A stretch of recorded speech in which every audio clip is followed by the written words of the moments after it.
say that y'all are some of the most beautiful women. It's such an honor to be here with you today and to have the privilege of leading you in worship. I don't know about y'all.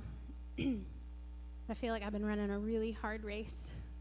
So I don't know if that speaks to anybody's heart or what mountain you may be facing or trying to climb or crawl up right now.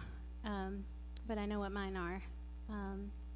And so tonight I just pray that there would be a sweet space for you to come before the Lord and allow him to meet you in wherever that is in your race. I feel like God has a work to do today. The songs that we're going to do today may or may not be familiar to you, but I'll tell you that Lexi put them in an order as they were laid upon her heart. And as she gave them to me, God gave me a sentence that I want to give to you, and I may repeat periodically through the night. And I just want you to just settle into it a little bit. He is better, so I can take courage and make room in my heart for him to do whatever he wants to do. He is better, so I can take courage and make room for him to do whatever he wants to do. May it be so tonight. Amen. Amen. Let's start. There we go.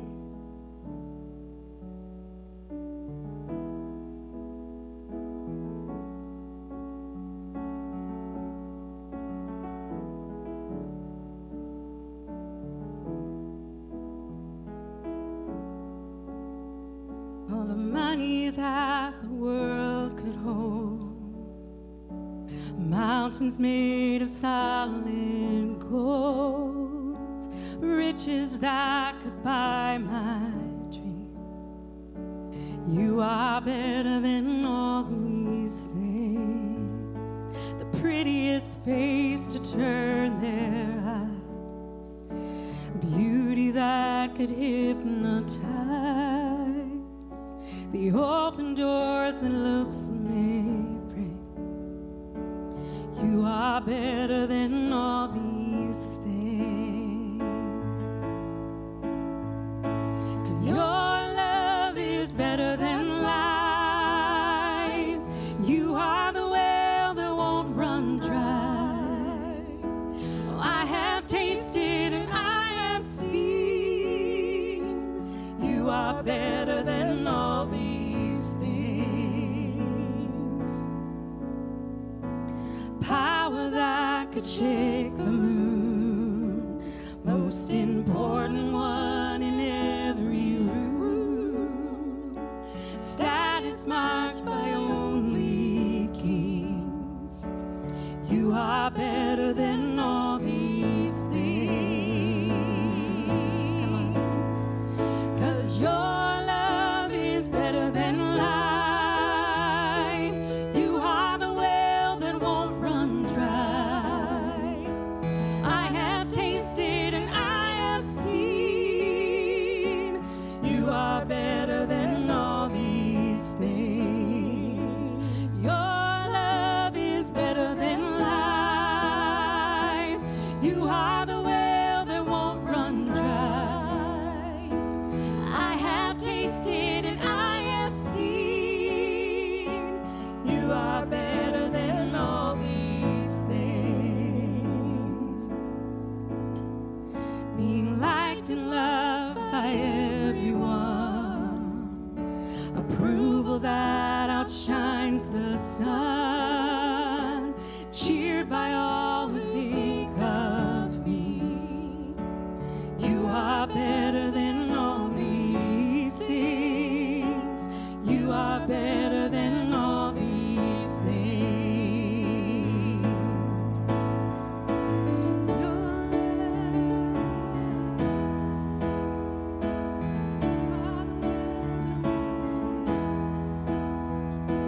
I have tasted and I have seen.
Most precious Heavenly Father, we just bow our knee before you tonight.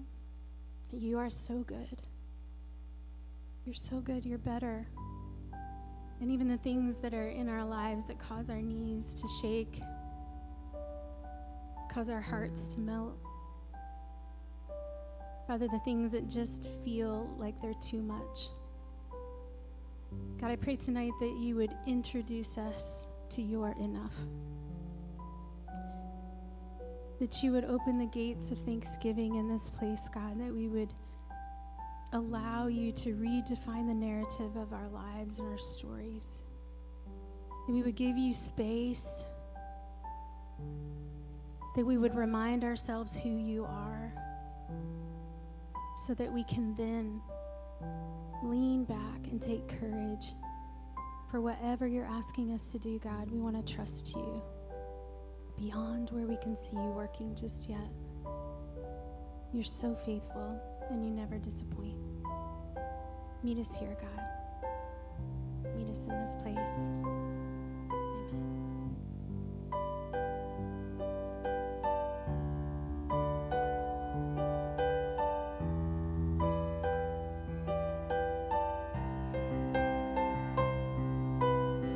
Slow down, take time, breathe in, he said. He'd reveal what's to come.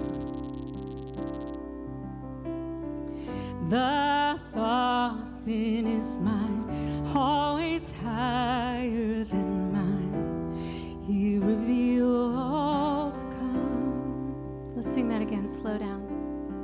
Slow down, take time, breathe in, he said. He'd reveal what's to come. The thoughts in his mind, always higher than mine. He'll reveal what's to come. So take courage, my heart. Stay steadfast, my soul. He's in the waiting. He's in the waiting. Hold on to your hope as your triumph unfolds. He's never failing. He's never failing.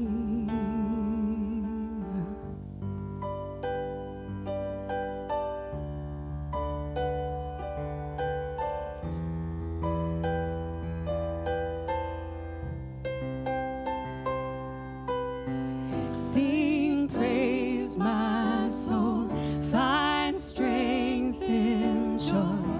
Let his words lead you on. Do not forget his great faithfulness. He'll finish all he's begun. Take courage, my heart. Stay steadfast, my soul. He's in the waiting. He's in the waiting. And hold on to your hope as your triumph unfolds. He's never failing. He's never failing. Sing, take courage. Take courage, my heart. Stay steadfast, my soul. He's in the waiting. He's in the waiting. Hold on to your hope as your triumph unfolds. He's never failing. He's never failing. Oh, you hold the stars, who call them each by name, will surely keep your promise to me, that I will rise in your victory. Let's sing that again. You who hold. Oh, you hold the stars, who call them each by name, will surely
never failing, God.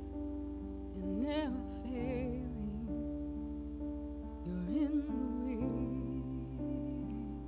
You meet us there. You're in the waiting. Every time.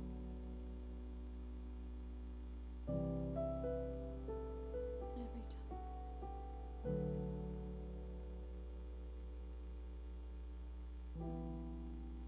Father God, you say in your word in Hosea 10:12,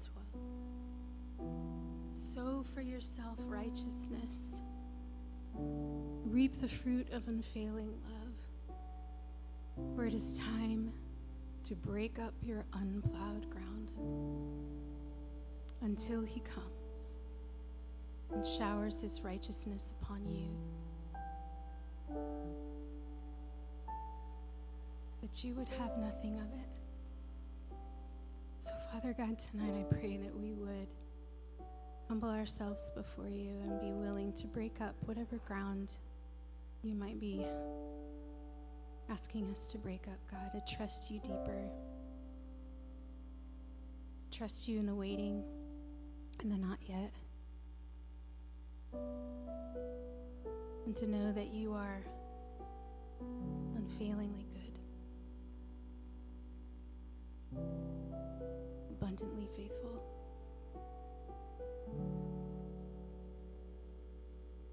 and astoundingly present. Thank you, God. Thank you, God, for this time and for this space to meet with you and meet with one another. Breathe your life into us afresh. Prepare our hearts, God. In Jesus' name. In Jesus.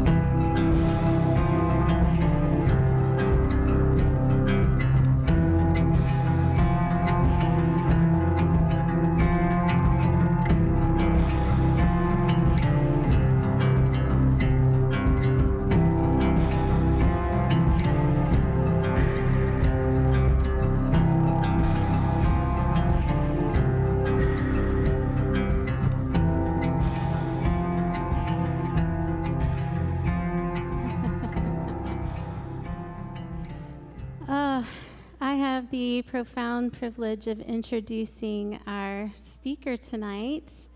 I wish I could say that I have known this beautiful soul all of my life, but because she is already more of a blessing than she even realizes, as I'm sure many of you can say the same about this beautiful woman, Lexi Wallingford. I just want to say that, you know, when the Scripture talks about a woman of noble character and the beauty that surpasses the things of this earth, and this gentle and quiet spirit, and a woman with wisdom and joy on her tongue, with a perspective for the future. I think of this woman, and what a treat it is for us to sit and hear her heart tonight. I know God's going to do a big work in her courage and obedience tonight. Thank you, Lexi.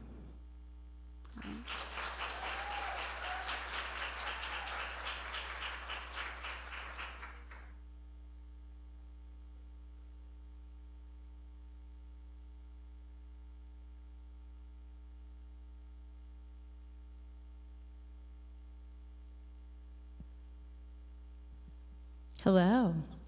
Hey guys, thanks for coming out tonight. I think our weather does not realize that it's fall yet, but we can pretend. We can crank our AC down and put our sweaters on and eat our soups and chilies. But thank you so much for coming out tonight and just being a part of our fall event.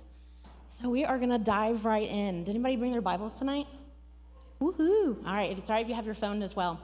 But tonight I want to talk about trusting the Lord. And so that sounds simple, right? But I'm sure we can all say that we've struggled with this.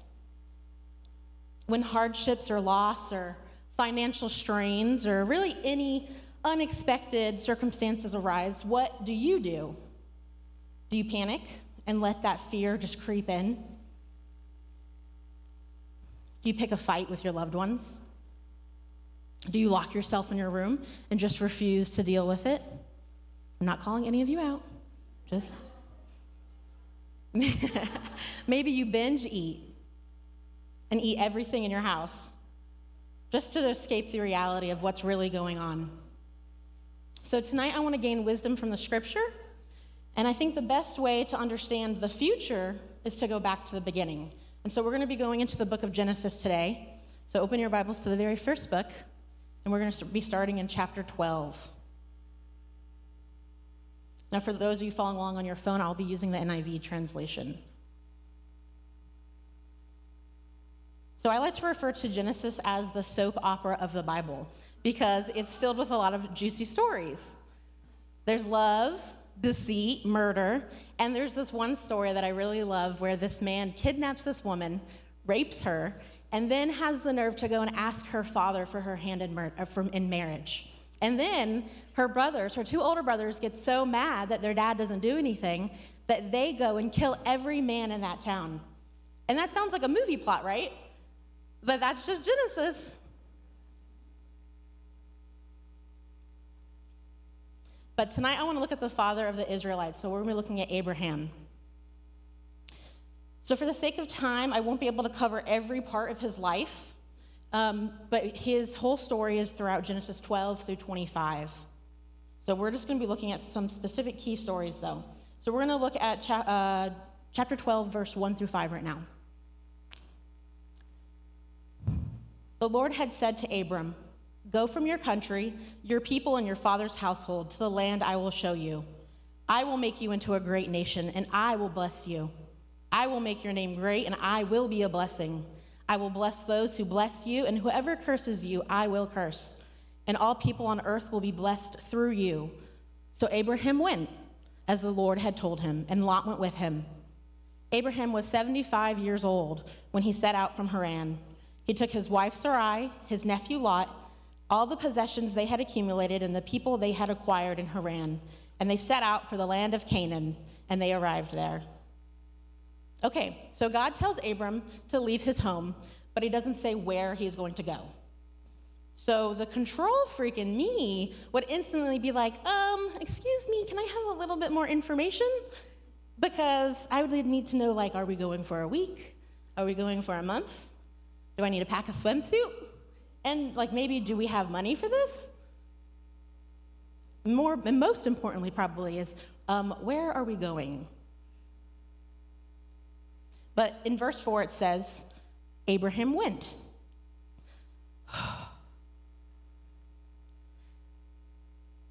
I would love to say that I have that kind of confidence, that I could just trust and not think about that like that. But it just says Abraham went. He didn't ask questions.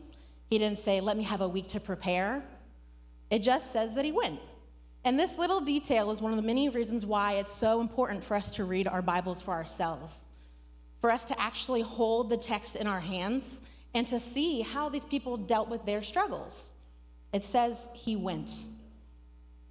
If you were just listening to someone else's teaching, or if you just had it read to you, you would miss these little details. You would miss this moment where it shows Abraham's heart and just how he was trusting the Lord. God is calling him to leave behind everything that he knew, everything that was important to him, everything that was familiar, and just to step into total reliance. I don't know, do you think you guys could do that?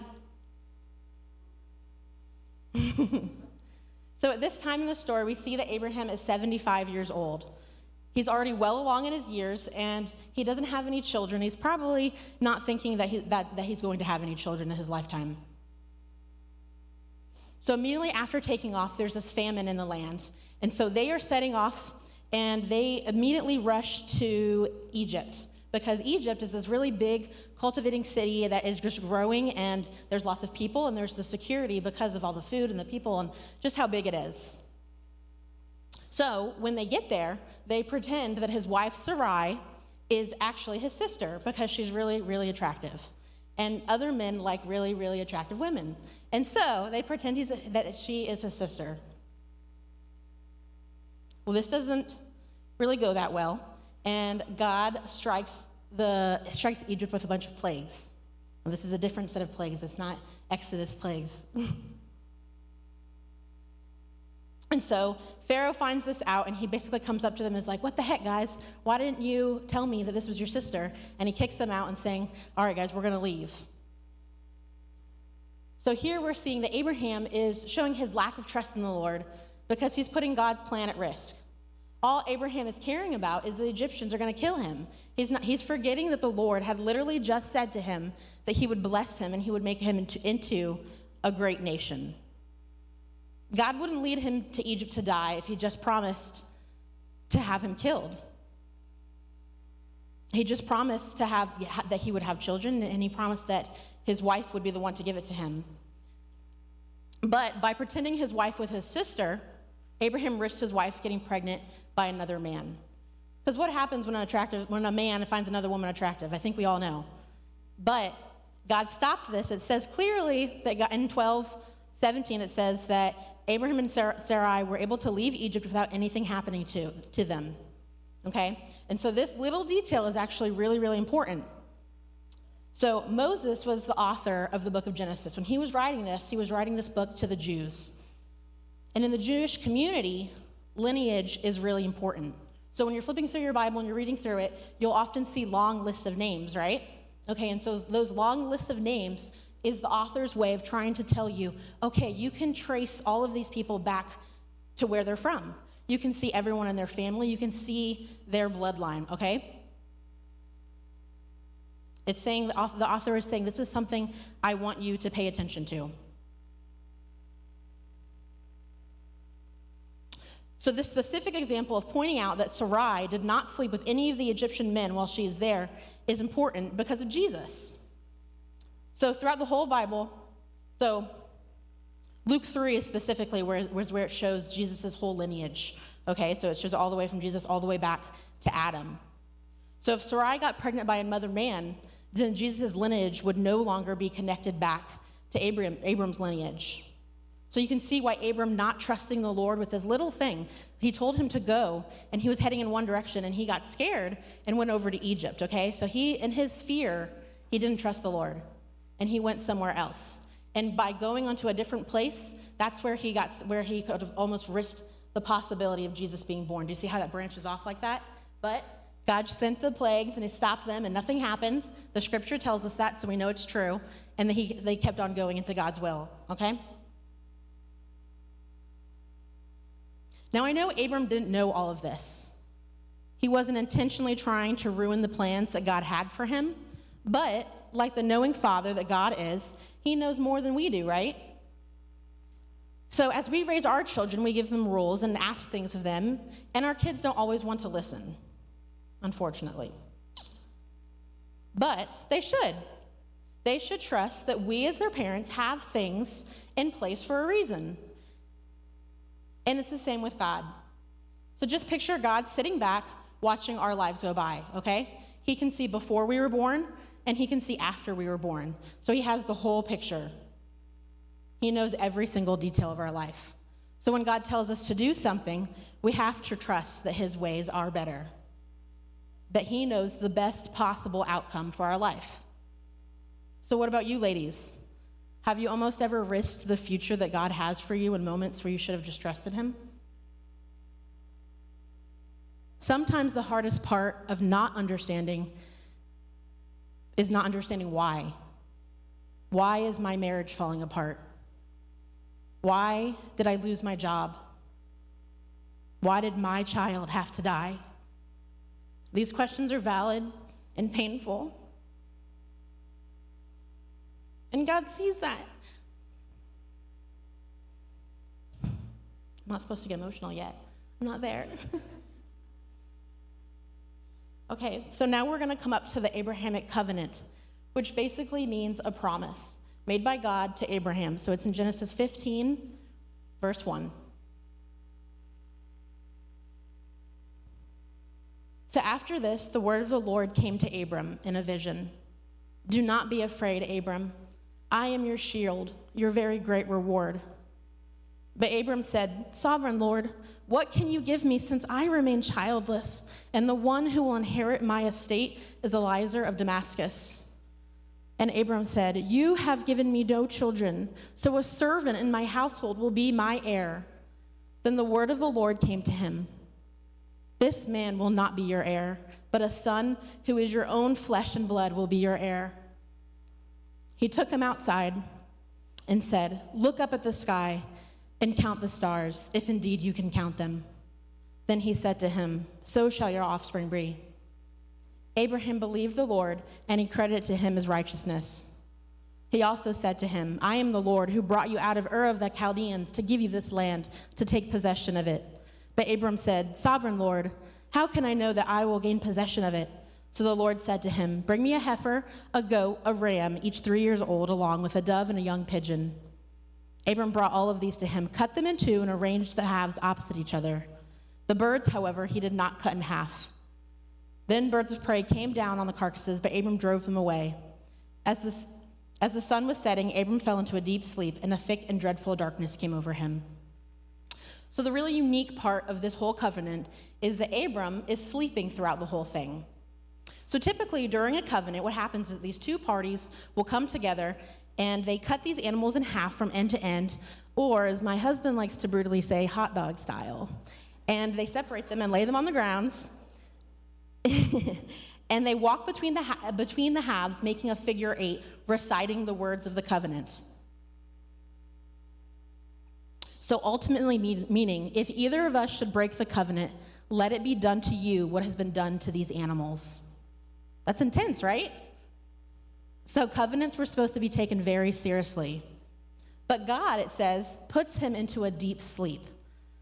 So Abram isn't able to make this commitment. Instead, God takes the covenant for himself. It says, so he takes all the risk and the responsibility and says, I will give you land and descendants, and I will bless them. And if I break this promise to you, let what has been done to these animals be done to me. And if you break this covenant, let it be still done to just me. God is showing us just how serious he takes his promises. So some time has passed at this point, and Abram and Sarai still have not conceived. So they start to walk this fine line of following God, but not really trusting him or wanting to listen. Let's read on. So Genesis 16. Now Sarai, Abram's wife, had borne him no children, but she had an Egyptian slave named Hagar. So she said to Abram, The Lord has kept me from having children. Go, sleep with my slave. Perhaps I can build a family through her. Abram agreed to what Sarai said. So after Abram had been living in Canaan for 10 years, Sarai, his wife, took her Egyptian slave Hagar and gave her to her husband to be his wife. Now, this doesn't mean that he actually married her. It just means that he had intimate relations with her, relationships that should have only belonged to his wife. Verse 4, he slept with Hagar, and she conceived. When she knew she was pregnant, she began to despise her mistress. Then Sarai said to Abram, You are responsible for the wrong I am suffering. I put my slave in your arms, and now that she knows she is pregnant, she despises me. May the Lord judge between you and me. So what happened? They got impatient, and Sarai told her husband to sleep with her servant. The servant gets pregnant, and Sarai gets mad at her husband and her servants. Understandable. Now, I've heard people say that this was culturally appropriate during this time period for Abram, and that it was okay for him to sleep with another woman who was not his wife. And so I want to be very clear that God is saying, it says that marriage is between one man and one woman, and what they just did is not okay. Just because that says that in the Bible does not mean that was okay for him to do that. The people in the Bible are imperfect just like us. And so when Abram sleeps with his wife's servant Hagar, it's not something that God sanctioned. It was something that was thought up by his wife and him. And it did not honor God. Something else that's important to reflect here is a major truth that's now crashing down on Sarai. So her husband and her have been trying to conceive their whole marriage. We know that Abram is currently in his 80s, and they've had no success. So he sleeps with Hagar one time, and she is able to conceive. Sarai did not know it for sure up until this moment, but by Hagar getting pregnant, she came to realize that her worst fear was that she was the reason that they could not have children. And she's mad. The text says that she gets so angry that she mistreats Hagar, and Hagar runs away. She's taking her frustration out on her and not being able to provide a son. And so in this time period, that was a woman's most important role. And I'm not saying that that's fair, but historically, that was the time period that they were living in. Her duty was to continue on her family name, and she could not do it. God told Abram that he would have children. He just didn't say when. So I think our world has a bit of an impatience problem. So we live in this era of now, right? We don't want to wait. So what do you do when you don't know the answer to something? You Google it, right? We are moments away from vast expanses of knowledge, and all we have to do is pull up a screen. We no longer have to sit and ponder things. We can just know. Patiently waiting to know the answers to our curiosities is no longer needed. How many cups are in a gallon? What was the name? Good job. What was the name of that guy from colonial history who yelled, "The British are coming"? You guys are good. How do I change a spark plug? Questions that required time and research are now available to us in seconds. My own lack of patience is truly tried when I'm binge watching a show on Netflix and it ends and it takes the longest 5 seconds to switch to the next episode. You guys familiar with that one? That's crazy, right? 5 seconds. It's not that big a deal, but it bothers me. So, I want the next episode now, and Netflix knows it. So they invented this little pop-up that you can click that says, next episode. And then that relief fills me with instant gratification when it just starts again. And I don't have to wait. Abram and his wife didn't want to wait either. God personally spoke to them and said, "You will have children," but they didn't want to wait. They wanted them now. They didn't know it at the time, but it would be 25 years before God blessed them with a child. Some of you might have experienced the dreaded state of waiting. Waiting to get pregnant, waiting for your husbands to come home, waiting for that medical diagnosis. Waiting is never easy. But I think it's a time period when God speaks to us. He calls us to him, and he wants us to confide our needs and our desperation into him. He wants us to allow him to fill that void and to comfort us, but it's hard. We want to complain to every ear that will listen and just make lists of things that we can do to help, but in reality, God is calling us to our very namesakes. He's calling us just to be human beings, not human doers. Psalm 46:10 says, "Be still and know that I am God." It doesn't tell us to act or to seek advice. It literally says to just be still, to trust him, not to trust Sally next door who you walk with and you tell every detail of your life to, but to confidently remember who he is, that he is the king who sits on the throne. He was there at the beginning of time, and he will be there long after our existence.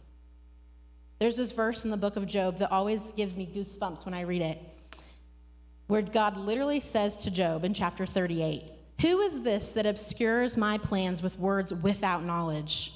Brace yourself like a man. I will question you, and you shall answer me.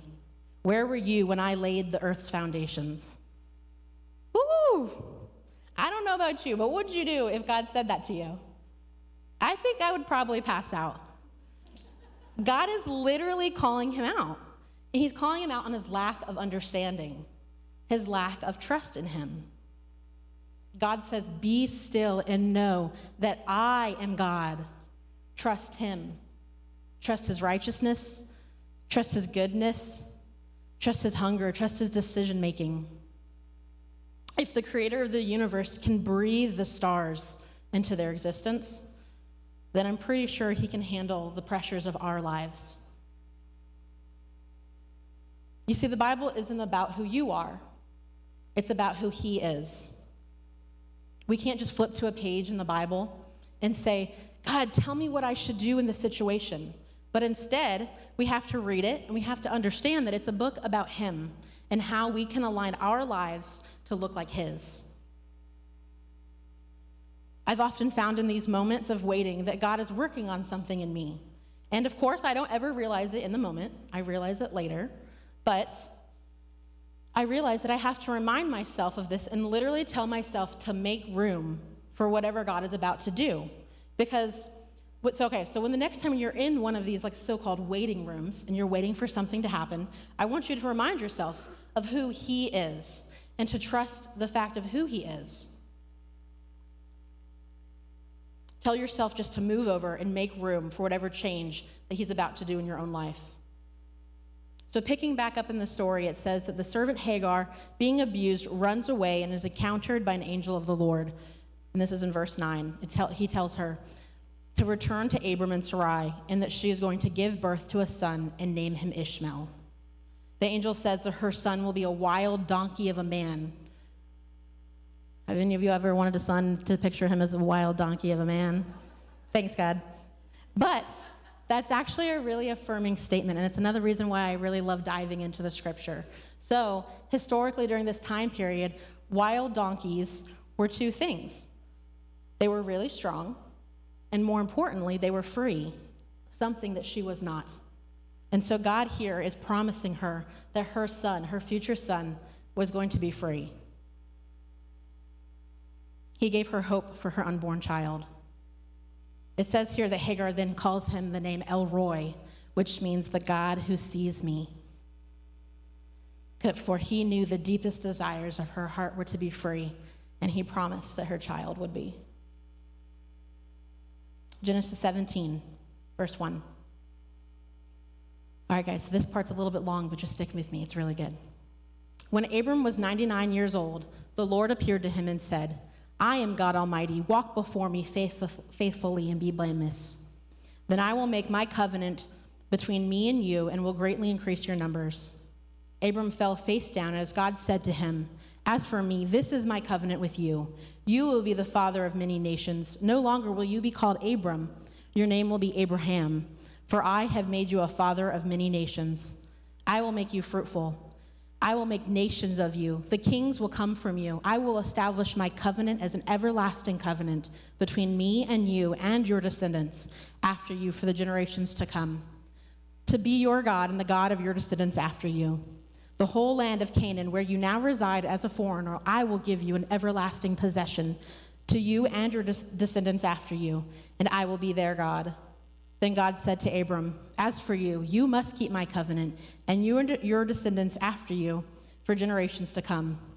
This is my covenant with you and your descendants after you, the covenant you are to keep. Every male among you shall be circumcised. You are to undergo circumcision, and it will be the sign of the covenant between me and you. For the generations to come, every male among you who is 8 days old must be circumcised, including those born in your household or bought with money from a foreigner. Those who are not your offspring, whether born in your household or bought with your money, they must be circumcised. My covenant in your flesh is to be an everlasting covenant. Any uncircumcised male who has not been circumcised in the flesh will be cut off from his people. He has broken my covenant. God also said to Abraham, As for Sarai, your wife, you are no longer to call her Sarai. Her name will be Sarah, and I will bless her and will surely give you a son by her. I will bless her so that she will be the mother of nations. Kings of people will come from her. Abraham fell face down. He laughed and said to himself, Will a son be born to a man of 100 years old? Will Sarah bear a child at the age of 90? And Abram said to God, If only Ishmael might live under your blessing.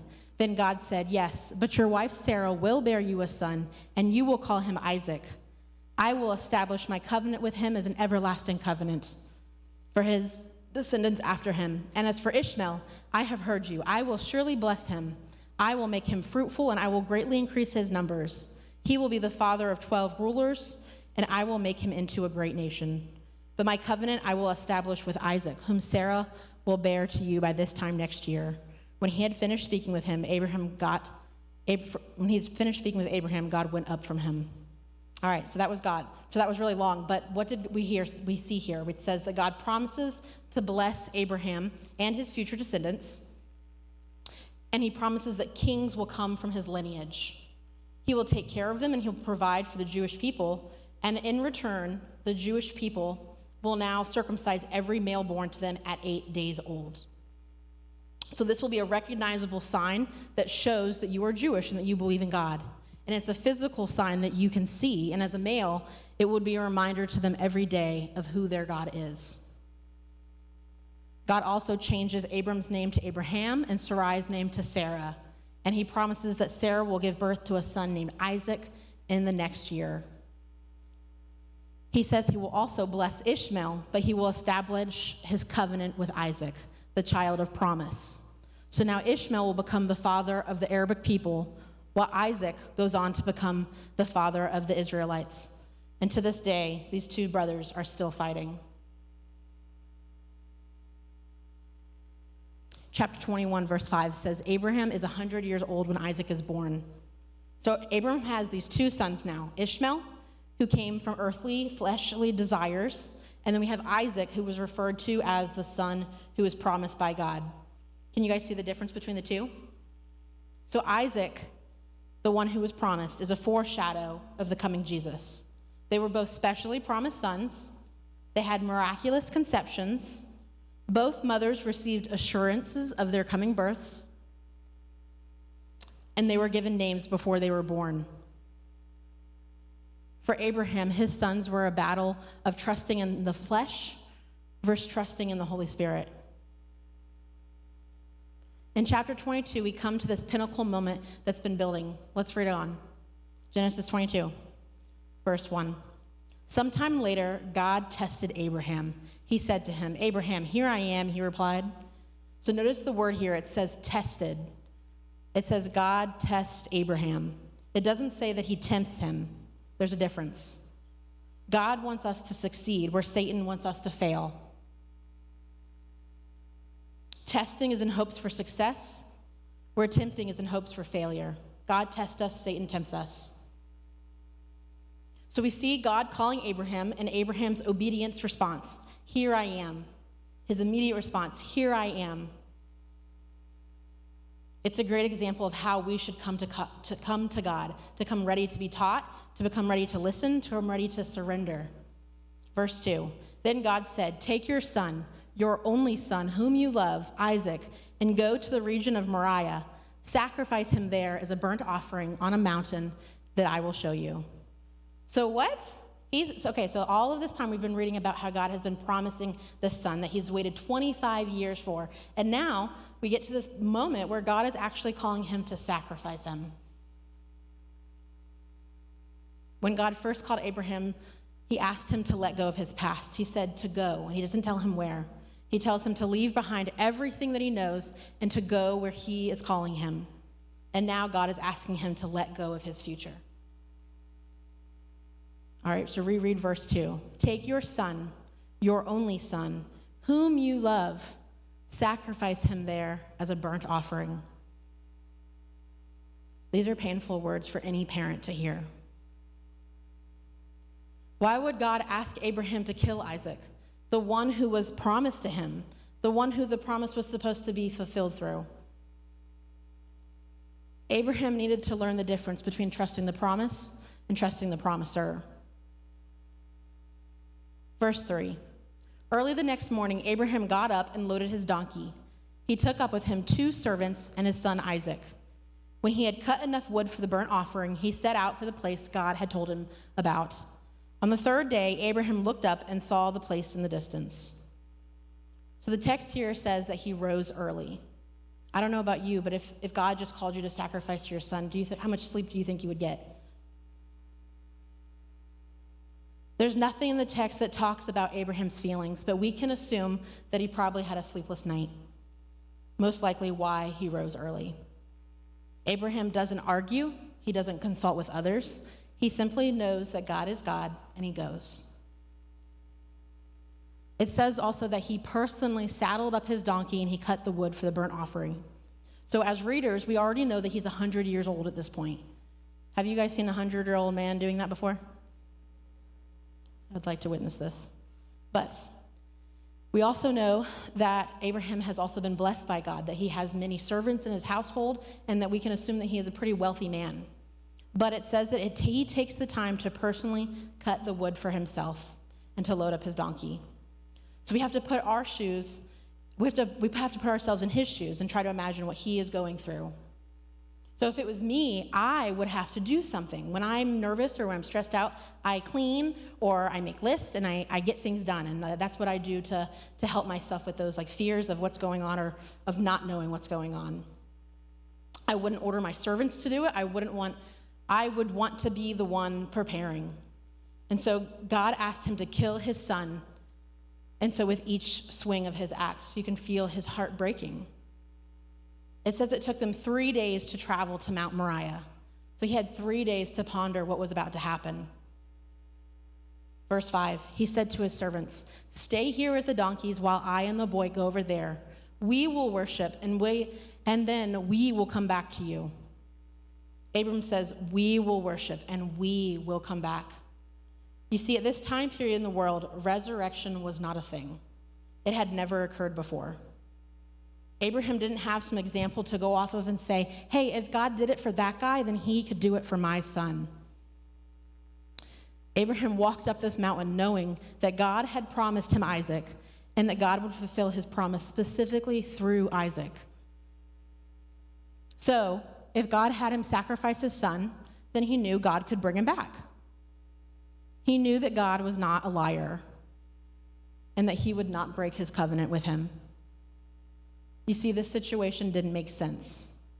He couldn't wrap his mind around it. He did not understand it. But what he did know is God. He knew that he could trust him. He knew that the creator of the world could do unimaginable things. And so it says they ascended the mountain. Verse 6, Abraham took the wood for the burnt offering and placed it on his son Isaac, and he himself carried the fire and the knife. Isaac, you see, is made to carry the wood for his own sacrifice, just like Jesus. As the two of them went up together, Isaac spoke up and said to his father Abraham, "Father." "Yes, my son," Abraham replied. "The fire and the wood are here," Isaac said, "but where is the lamb for the burnt offering?" Abraham answered, "God himself will provide the lamb for the burnt offering, my son." And the two of them went on together. The two of them went together literally means that they went in agreement. I think at this point we can assume that Isaac is starting to understand what's going on. Another foreshadow of Jesus. The son of promise willingly went to be sacrificed. In obedience to his father, carrying the wood of his sacrifice with the full confidence of the promise of the resurrection. Abraham is showing his love for God by not withholding his only son, just as God showed his love for us, but by not withholding his son. Verse 9, when they reached the place God had told him about, Abraham built the altar there and arranged the wood on it. He bound his son Isaac and laid him on the altar on top of the wood. Then he reached out his hand and took the knife to slay his son. But the angel of the Lord called out to him from heaven, "Abraham, Abraham." "Here I am," he replied. "Do not lay a hand on the boy," he said. "Do not do anything to him. Now I know that you fear God because you have not withheld from me your son, your only son." And so as readers, we get to take a deep breath here because God stopped him from sacrificing his son. Verse 13, Abraham looked up, and there in a thicket he saw a ram caught by its horns. He went over and took the ram and sacrificed it as a burnt offering instead of his son. So Abraham called the place "The Lord will provide." And to this day it is said, "On the mountaintop of the Lord it will be provided." The angel of the Lord called to Abraham from heaven a second time and said, I swear by myself, declares the Lord, that because you have done this and not withheld your sons, your only son, I will surely bless you and make your descendants as numerous as the stars in the sky. And as the sand on the seashore, your descendants will take possession of the cities of your enemies. And through your offspring, all nations on earth will be blessed because you have obeyed me. So what a whirlwind, right? We're taking on this roller coaster of a story. Abraham did not know how his story would end, but he put all of his trust in God, even when it didn't make sense. And so I wish that I could say in my life that I've done that every time I've faced a difficulty, that I would just immediately turn to God and trust him completely with whatever's going on in my life. But I don't. I am not perfect, and I have fears and hurts, probably just like you guys. There's this quote that says, "The oldest and strongest emotion of mankind is fear, and the oldest and strongest kind of fear is fear of the unknown." Fear of the unknown is defined as fear caused by the absence of information. Do you think any of you guys suffer from that?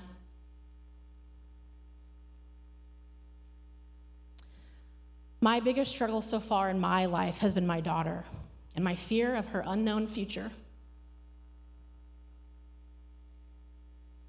So when you imagine parenthood, you never picture something being wrong.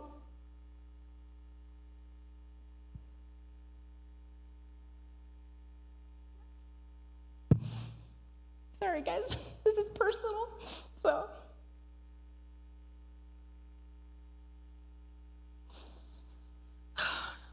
Your vision is of health and beauty, a beautiful baby boy or girl. But the truth is, that's not always promised. When I was pregnant with her, I had a placental abruption, and so she came 2 months early. And so because of the distance from the hospital and it happening in the middle of the night, she went without oxygen for a little while. Thanks, Sarah. Okay, so she went without oxygen for a little while when she was born. So we were in the NICU for a little while at the beginning of her birth. So due to this, she's had some brain damage, and it presents itself like autism. She's been tested several times, and we've been told that she doesn't fit all the categories or the markers for autism, so for now they've just labeled her as developmentally delayed. She has very limited speech, and she has trouble focusing. For the most part of her life so far, though, she has been very sweet, and she is very physical. She can run and jump, and she's very capable. And by looking at her, you wouldn't know that something else was going on. This is a picture of us this Sunday. She saw me putting lipstick on in the mirror before we came to church, and so she wanted to wear it. She didn't know it was a lipstick stain, though, not a lipstick, so it stayed on for a good while. Yeah. So when she was a toddler, so we would try playing with her and getting her attention, and we would notice that she wouldn't look at us. We would snap our fingers and we would touch her, and she would not respond. So immediately we thought it was her hearing. So we took her to an audiologist, and of course her ears were perfect. And so my fear of the unknown began to grow. Before the age of 1, you're not sure. Is she a late bloomer? What about little Susie next door who's talking a mile a minute? Every kid is different. Don't compare. As a parent, we're told to be on the lookout for issues, but at the same time, it could be nothing. We read articles about some kids who just didn't talk, and now they're brilliant. You're not sure what to expect or what to believe, but still holding out for hope that your child is the exception. So the first couple of years, we prayed for a miracle. God, please allow my daughter to speak. I tried the barter method. God, if you do this for me, I'll do that for you. But as time went on, she kept getting worse. My fear of the unknown grew some more. Will she always be like this? Will she not get to go to school? Do they have diapers big enough for her now?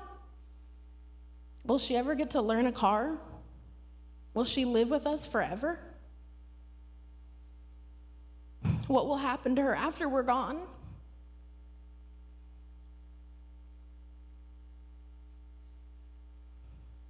These unanswered questions began to terrify me.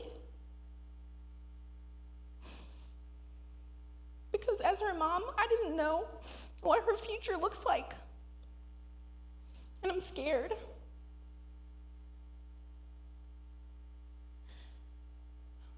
As a parent, you don't want other parents to know that something's going on with your child. You want to pretend they're fine. They didn't get much sleep last night. They're just starting to get sick. And they just having a bad day. They're tired. We would go to birthday parties and the inevitable looks would start. Why can't you control your child? Whether that was real or just how I perceived it, I don't know. But I felt the pressures of my child being different. As a mom, I had certain expectations, especially of being a girl mom. I wanted to take her to nail salons and have spa days and play dress up and talk about boys. They're silly little things. And I know they don't matter, but I started to realize that things would be different. The vision that I had in my head of what it would be like to be her mom was starting to crumble.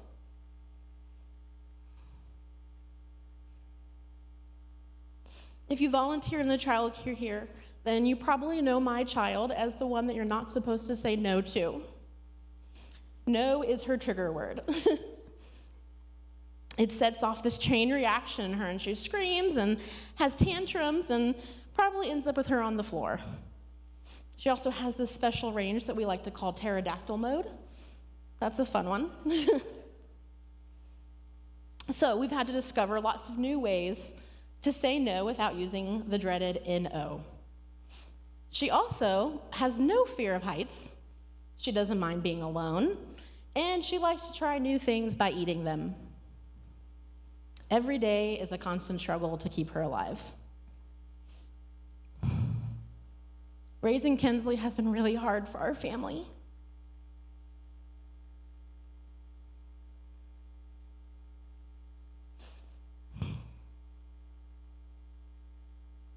So we have to keep an eye out for her at all times. And so in most cases, we prefer just to stay home because going out sometimes isn't worth it.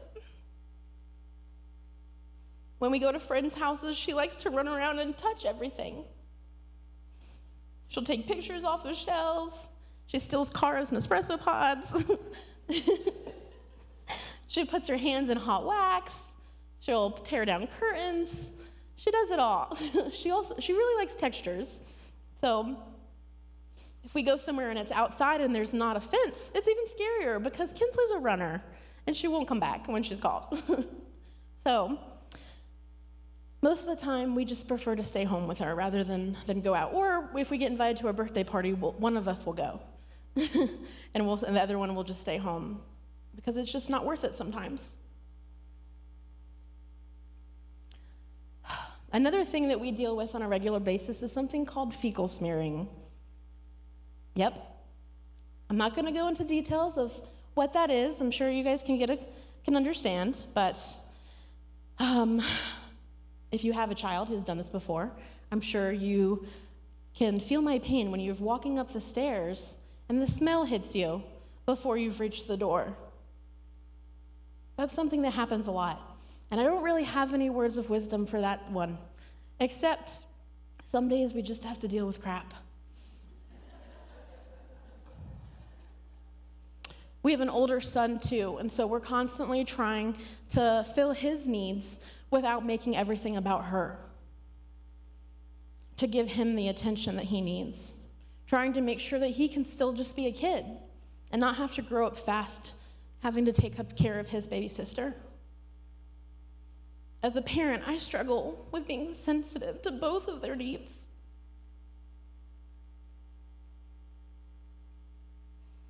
And so I'm telling you guys all of these things not to say that I don't love my daughter, but just to help you understand that it's hard. It's really hard being a parent to a special needs child.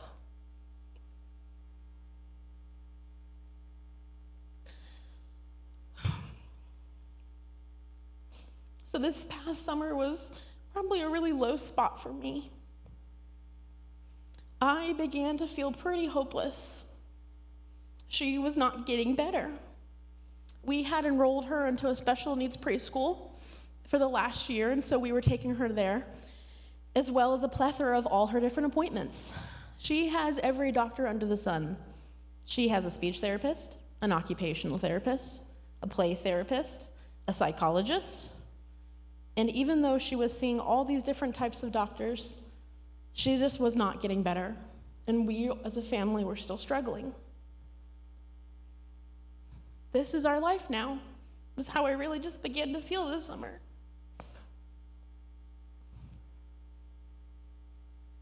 I went to Sam's Club one day over the summer.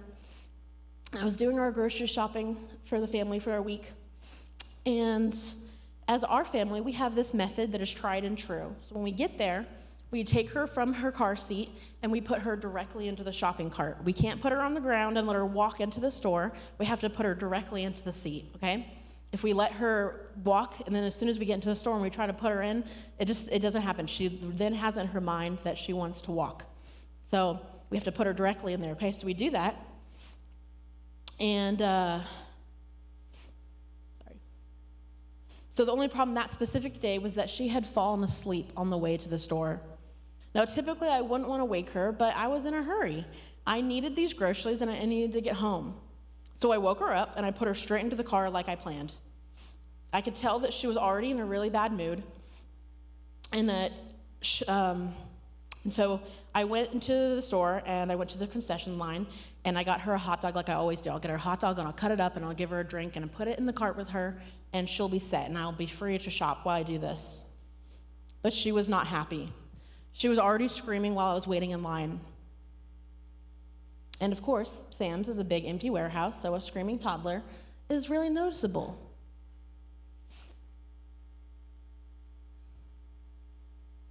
I started giving her her food and she started to throw it at me. So the next thing I thought to do was like, okay, maybe I'll just take her down and I'll let her walk, because sometimes walking just calms her down, and I would just let her, walk it off. Well, she fell down on the floor and started screaming. She started kicking and screaming. And so when I bent down to pick her up, she started yelling, "Stop it, stop it, stop it." And I felt like a stranger trying to abduct my own child.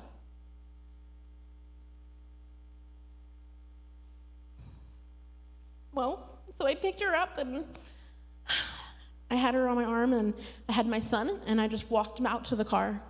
I buckled them in their seatbelts and I cried.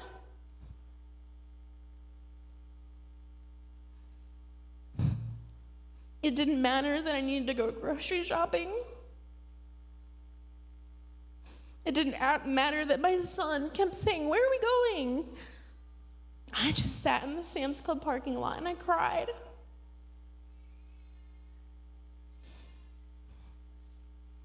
I cried for the embarrassment. I cried for the life that I had been given. I cried that it wasn't fair. I cried for my family's struggle. And I cried for the want to desperately talk to my daughter and for her to understand. Eventually, I started to think about what the heart of my issue was. And I started to see that I wasn't trusting God with my daughter's life. Through my fear, I forgot to trust Him. I allowed my fear to reign higher in my life than Him. You see, I was trying to control everything, and I wanted answers now. There is no next episode button for this chapter in my life. I would have to wait. I I would have to bear with the fear of the unknown. And I started to think about what my life would look like if I didn't know God. And I realized that I would be really pessimistic. I would be mean and angry at the world. I would be angry that other parents had it so easy. And they would never know that the simple acts that came to their kids was impossible for mine.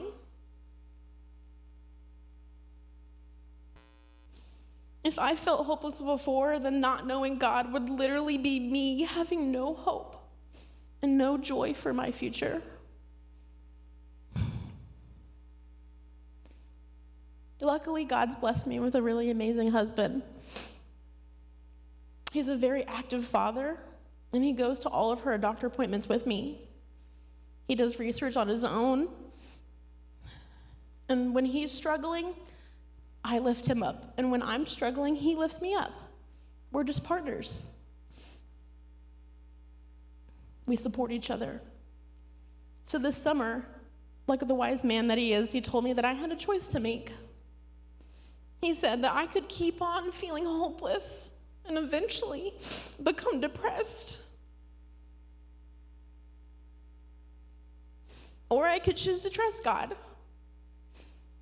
I could let go of this fear that was eating me up, and I could just accept that He has a plan for my daughter. Now, I'm not saying I accepted that right away. So soon after that dreaded day at Sam's, God put this verse on my heart. In Isaiah 24, it says, I will go before you, Cyrus, and I will level the mountains. I will smash down gates of bronze, and I will cut through bars of iron, and I will give you treasures hidden in the darkness, secret riches. I will do this so you may know that I am the Lord, the God of Israel, the one who calls you by name. You see, I was walking through darkness, and I wanted Him to reveal those treasures to me. He kept echoing the same thing to me. Be still and know that I am God, because I couldn't do it on my own.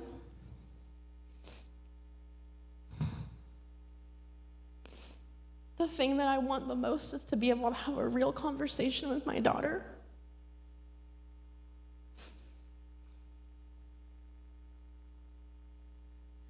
I want to be able to tell her just how much I love her and to have it resonate with her. To have her look back at me and to understand. To speak with her and just to have her speak back. It's such a basic thing, and it's something I've never had.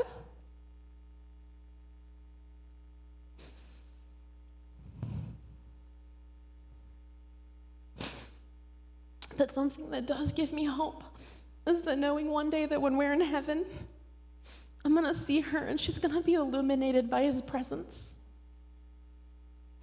Illuminated by the presence of the Lord. That gives me so much comfort. And I get to have that long-awaited conversation with her. Ladies, I yearn for that day.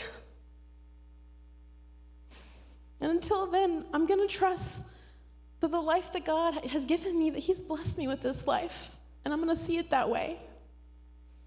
I don't have all the answers to the whys and the how comes, but like Abraham, I do know my God, and I'm going to choose to trust Him through it. So, as a family, we just take it day by day. Some days are good and some days are bad. Kinsley has this habit where she mutters, I'm okay, I'm okay, I'm okay. And if you've worked with her in the childcare, I'm sure you've heard her say it. And in a way, it's a constant reminder to me that she is going to be okay, that we're going to be okay.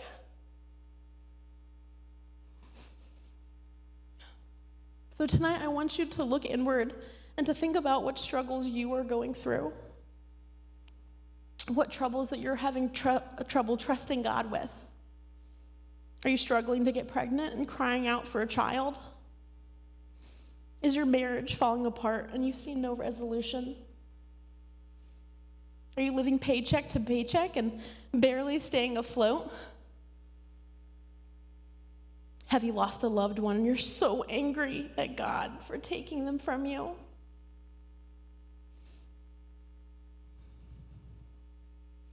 We all have these struggles that the enemy wants to use to break us, to weigh us down, and to feel us leaving hopeless. But we have a God who is bigger than all of these things.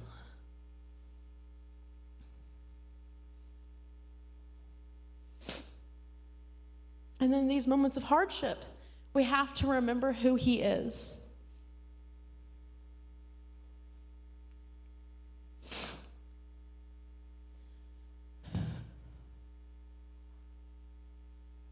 He's the God who was hovering above the waters at creation, when there was nothing, who has the power to speak life, and it appears. He's the God that led the millions of the Israelites through the Exodus and out of slavery, leading them by a pillar of smoke and a pillar of fire. He's the God who gave Esther the courage to walk to her assumed death and stand up for her people. He's the God who heals the crippled and the blind. And He's the God who quickens our hearts and overwhelms us with His presence, who gives us goosebumps when He's near. And He's the God who sent a baby to change the world forever. So tonight, I want us to close in this reflection song. And so during this, you guys don't have to rise. You can stay seated. But I want you guys to just take in the lyrics. I want you to read them and just be comforted by them. And just remember who our God is, who is fighting for us, who created us. And when you're going through these struggles, to know that He was there before they existed and He's gonna be there long after. He sees the whole picture and He can get us through them.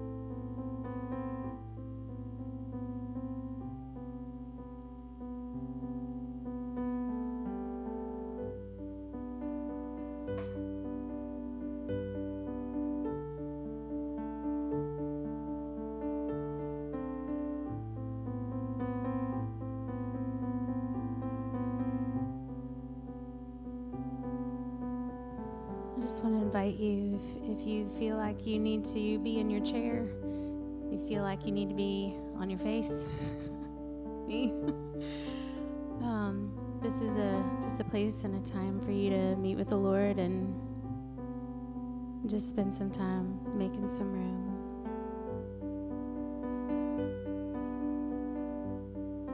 Because you're better, God. We can take courage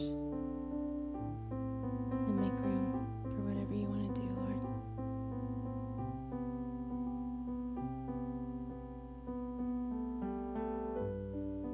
Here is where I lay it down, every burden, every crown. This is my surrender. This is my surrender. Here is where I lay it down, every lie and every doubt. This is my surrender. Oh, I'll make room for you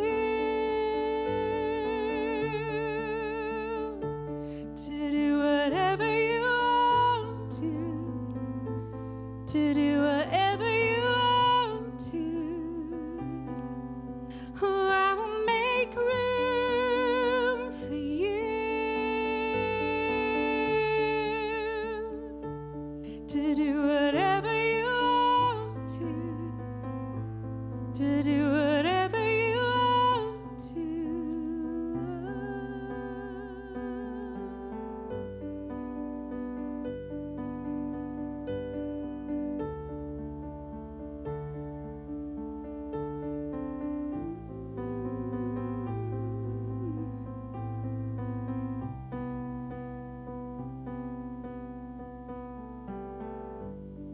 Here is where I lay it down, every burden, every crown. This is my surrender. Oh, this is my surrender. Here is where I lay it down, every lie and every doubt. This is my surrender. Yeah. Oh, I will make room for you to do whatever you want to do whatever you want to. Oh, I will make room for you to do whatever you want to do whatever you want to. Oh, and I will make room for you to do whatever you want to. So do whatever you want to. Oh, I will make room for you to do whatever you want to do whatever you want to. Yeah.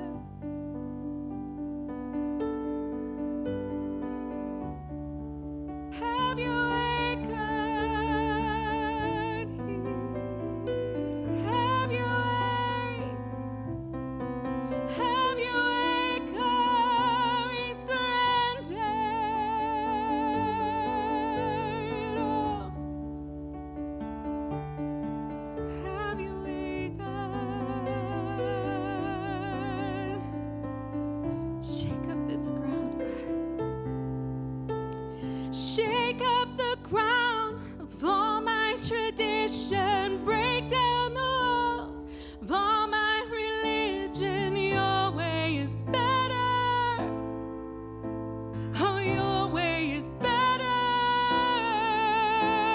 Shake up the ground of all my tradition. Break down the walls of all my religion. Your way is better. Oh, your way is better. Shake up the ground of all my tradition. Break down the walls of all my religion. Your way is better. Oh, your way is better.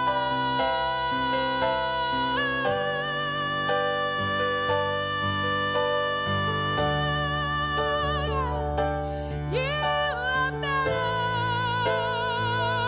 than I can imagine.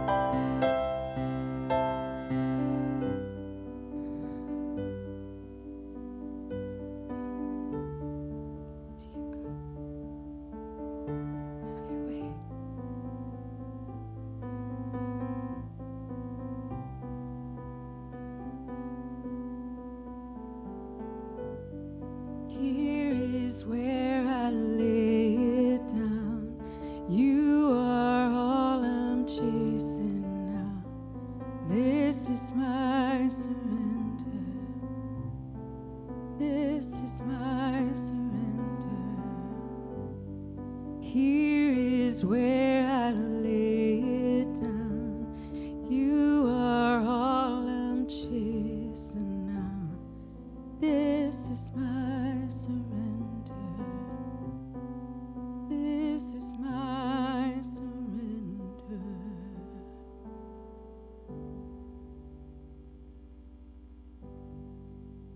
Thank you, Father. Thank you.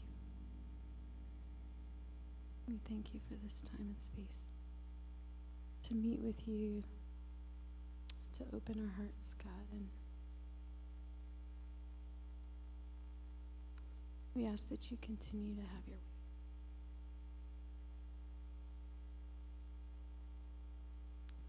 In your most holy and precious name, and we give you all the honor and glory and praise.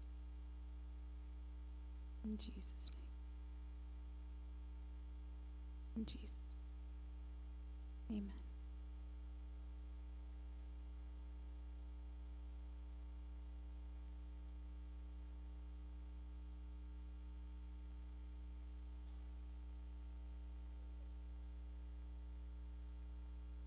Alrighty. Can we give a round of applause to Sarah and Missy?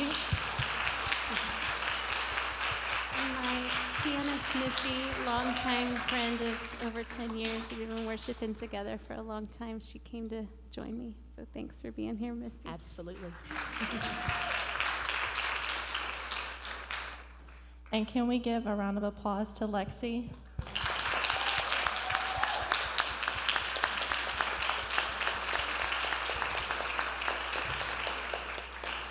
On behalf of the women's ministry team, we are so grateful that all of y'all were here tonight, and we hope and pray that you were blessed in some way tonight by her message and by the worship and by the fellowship.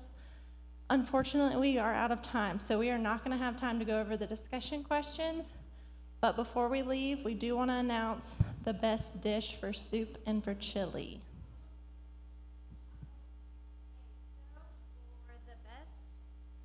For the best chili, it is Chantel's white chicken chili.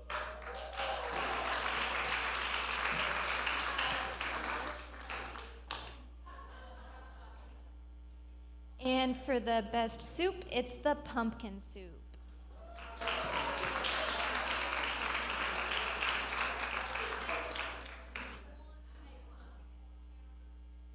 Yeah, I think there's only one, yeah. Right. Congratulations. Everything was so good. Thank you, everybody, for everything that was brought. I tried to try all of it, but I couldn't. But what I did, it was good. Alrighty, thank y'all for coming tonight. If you have kids who are in childcare, please go pick them up. If you can stay and help clean up, that would be greatly appreciated. Thank you guys for coming.